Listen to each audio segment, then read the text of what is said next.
बहुत समय पहले की बात है। राहुल नाम का एक लड़का अपनी बूढ़ी माँ के साथ रहता था। राहुल एक बहुत ही अच्छा इंसान था। राहुल की माँ राहुल की शादी राधा नाम की एक लड़की से कराती है। राधा एक बहुत ही समझदार लड़की थी। वह अपनी बूढ़ी सासू की सेवा करती और पूरे घर का ध्यान रखती। एक दिन राधा सबको खाना परोस रही होती है तो उसे अचानक उल्टी होने लगती है। वह दौड़कर घर के बाहर जाती है।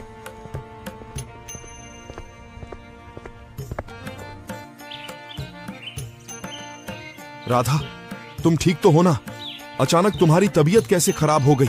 हमें डॉक्टर के पास जाना चाहिए। डॉक्टर के पास जाने की कोई जरूरत नहीं है। राधा माँ बनने वाली है और तुम पिता घर में खुशियाँ आने वाली हैं। राहुल बहुत खुश होता है। कुछ दिन बाद राधा एक सुंदर सी बच्ची को जन्म देती है। उसका नाम प्यार से मीरा रखते हैं। कुछ साल बीत जाते हैं। मीरा भी अब बड़ी हो गई है। अब वह स्कूल भी जाने लगी थी। एक दिन राधा घर का कुछ सामान लेने के लिए बाजार जाती है। रास्ते में एक बड़े से ट्रक का ब्रेक फेल हो जाता है। वह राधा को कुचल देता है और राधा की वहीं पर मौत हो जाती है। मीरा बिना मां के बिल्कुल अकेली पड़ चुकी थी। राहुल की मां से मीरा की यह हालत देखी नहीं गई और उसने राहुल की शादी यामिनी नाम की एक लड़की से करा दी ताकि यामिनी मीरा का एक मां की तरह ध्यान रख सके। ये देखो मीरा, हम तुम्हारे लिए नई माँ लाए हैं। अब यह तुम्हारा पूरा ध्यान रखेगी। और देखो, तुम्हारी एक बहन भी है शिवानी। अब तुम मीरा के साथ पूरा दिन खेलना, ठीक है? यामिनी अपनी सास के सामने तो मीरा से प्यार से बर्ताव करती, लेकिन अकेले में उसे खूब पीटती। एक दिन अचानक दादी माँ की भी मौत हो जाती है। अब यामिनी आजाद हो चुकी थी। वह मीरा के साथ नौकरों जैसा बिहेव करने लगी। मीरा से घर का सारा काम करवाती। जल्दी जल्दी हाथ चला, अभी घर का सारा काम पड़ा है, और जा कुएं से पानी भर के ला। पूरा दिन बस मुफ्त की रोटियां ठूंसती रहती हैं।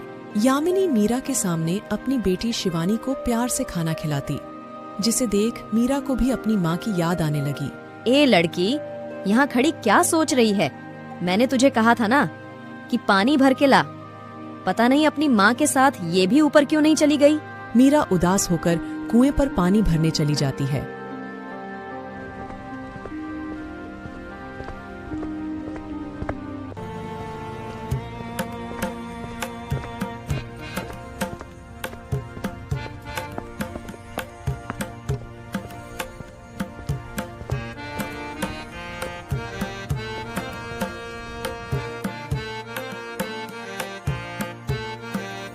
मीरा कुएं से पानी भरने लगती है कि तभी अचानक उसका पैर फिसलता है और वह कुएं में गिर जाती है। कुएं में गिरते ही वह एक दूसरी दुनिया में पहुंच जाती है। ये मैं कहाँ आ गई? ये जगह कितनी सुंदर है। अरे हाँ, मैं तो कुएं में गिर गई थी। फिर मैं यहाँ कैसे पहुँच गई? मीरा ने चारों ओर अपनी नजरें दौड़ाई। तभी वहाँ उसे एक सुंदर सी झोपड़ी दिखती है। मीरा झोपड़ी के अंदर जाती है।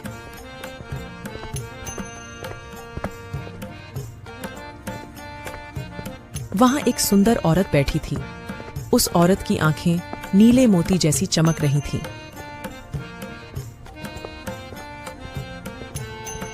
यहाँ आओ बेटी, मेरे पास में बैठो। मुझे पता है तुम कुएं में गिर चुकी थी, इसीलिए तुम यहाँ आई हो। तुम कुछ उदास दिखाई दे रही हो।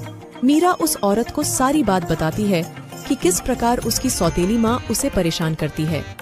वो औरत मीरा की सारी बात समझ जाती है और जो मटका मीरा के साथ कुएं में गिरा था उसमें सोना भरकर मीरा को देती है। यह लो बेटी, इस सोने से तुम्हारी आगे की जिंदगी अच्छी हो जाएगी। औरत मीरा को आशीर्वाद देती है और मीरा कुएं में से बाहर आ जाती है।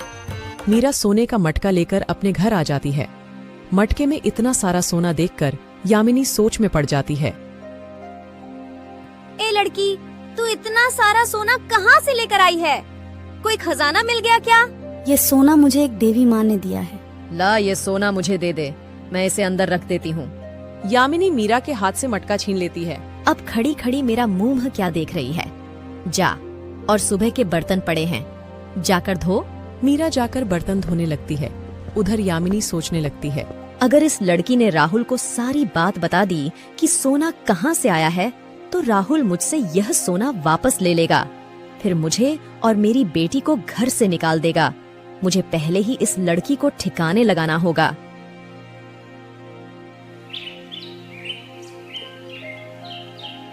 यामिनी थोड़े से पैसे हरिया नाम के एक किसान को देती है और बोलती है, आज जब ये लड़की घर से बाहर निकले तो तू इसके पीछे अपना पागल सांड छोड़ देना।